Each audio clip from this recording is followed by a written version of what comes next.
Trump's nightmare came true. The protests against him, the literally thousands of No Kings protests, utterly dwarfed his big, dumb, stupid birthday party.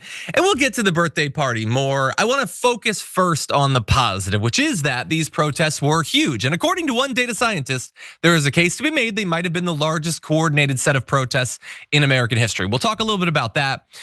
He says, this G. Elliott Morris says, based on hundreds of crowdsourced records of No King's Day event turnout and extrapolating for the cities where we don't have data yet, it looks like roughly 4 to 6 million people protested Trump across the US yesterday. Mobilized anti-Trump resistance is exceeding 2017 levels. And we didn't want to have to do this, everybody. I know we didn't want to have to, but we unfortunately do.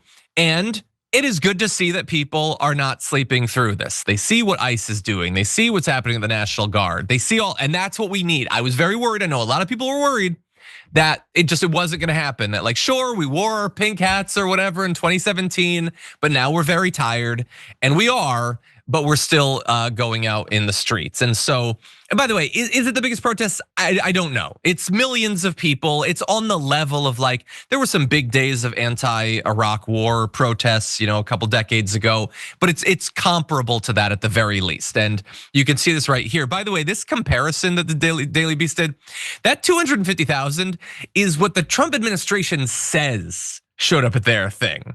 There's very little reason to believe that's true, but either way, it massively dwarfed it. And you can see here, Chicago and LA and Philly and Dallas, and it's a lot of people. I mean, LA had tens of thousands of people.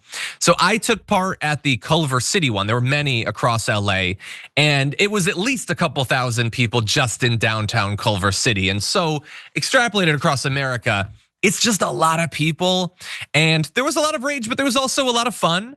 I enjoyed the signs, as I always do. This one, "You sucked in Home Alone 2" stood out to me as a particularly fun one. "Nobody is eating the dogs." Remember, that was like the thing that got the right all fired up, and then they just stopped talking about it because they all knew it wasn't true and it was just a vicious racist lie. Anyway, that's funny. How about this one? "This president is the nastiest skank bitch I've ever met. Do not trust him, he's a fugly slut." I like it, okay? In fact, I think that'll be my sign at the next set of protests.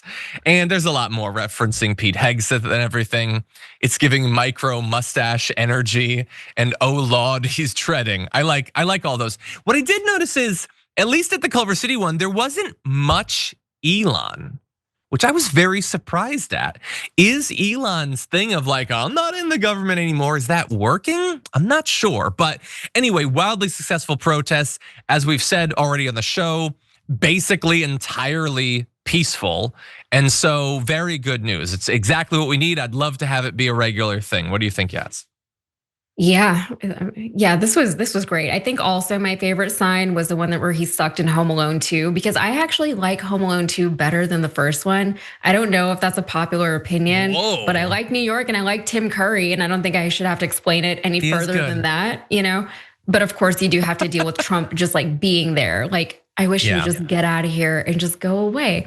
But this is all obviously very embarrassing for Trump. We knew though that they were gonna pull a Sean Spicer as soon as we all saw that footage of that squeaky tank rolling down that empty street with all those empty bleachers behind it. Like we knew what was gonna happen. 250,000 people, they're saying maybe 50,000 people were there.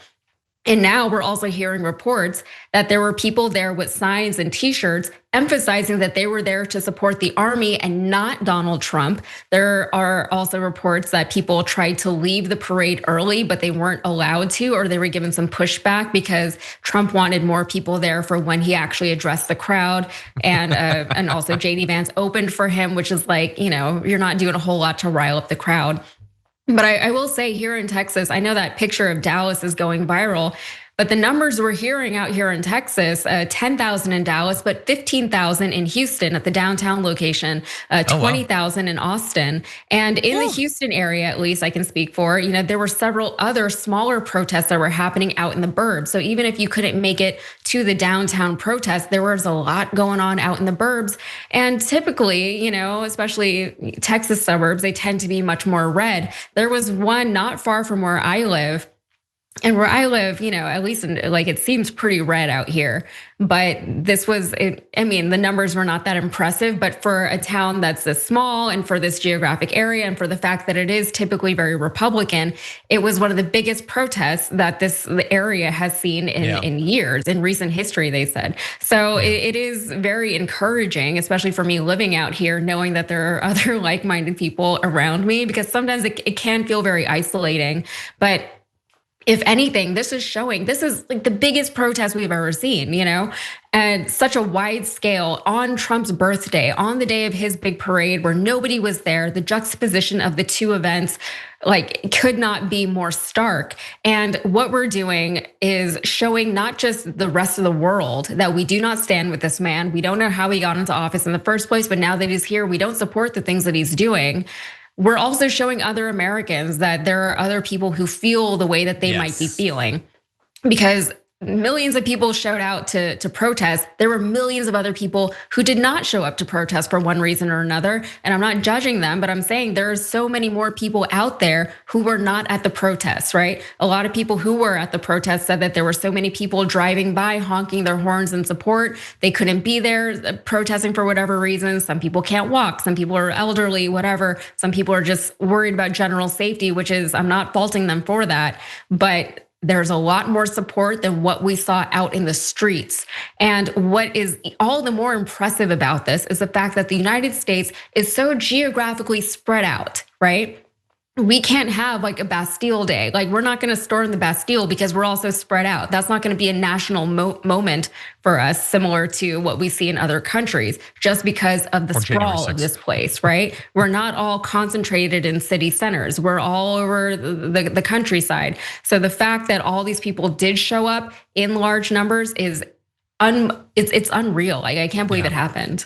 Yeah, I want to send the strongest possible signal to the rest of the world that he very narrowly won, incredibly narrow race, didn't even get 50% of the vote, and we don't like it. And I think people need to know that, and you're right, people here need to know it too. And knowing that Trump's military parade is more about cowing Americans, terrifying Americans, than it is about those in other countries. The fact that it was far surpassed by people saying, no, we're not gonna be cowed literally at all, is the exact right message. If you enjoyed that, then make sure that you never miss another video by subscribing. And if you want a little more, consider hitting the join button and becoming a member. So you're probably wondering, why would I do that? Well, when you do that, you get access to bonus content that I make every single week, and it's a lot of fun. You get custom emojis and more. If you join at tier 3, by the way, you even get access to a monthly member hangout with myself. And you'll get all that going forward, but you'll also unlock years of the back catalog that is literally 100 or more bonus clips and top 10 lists and debates and more. So what are you waiting for?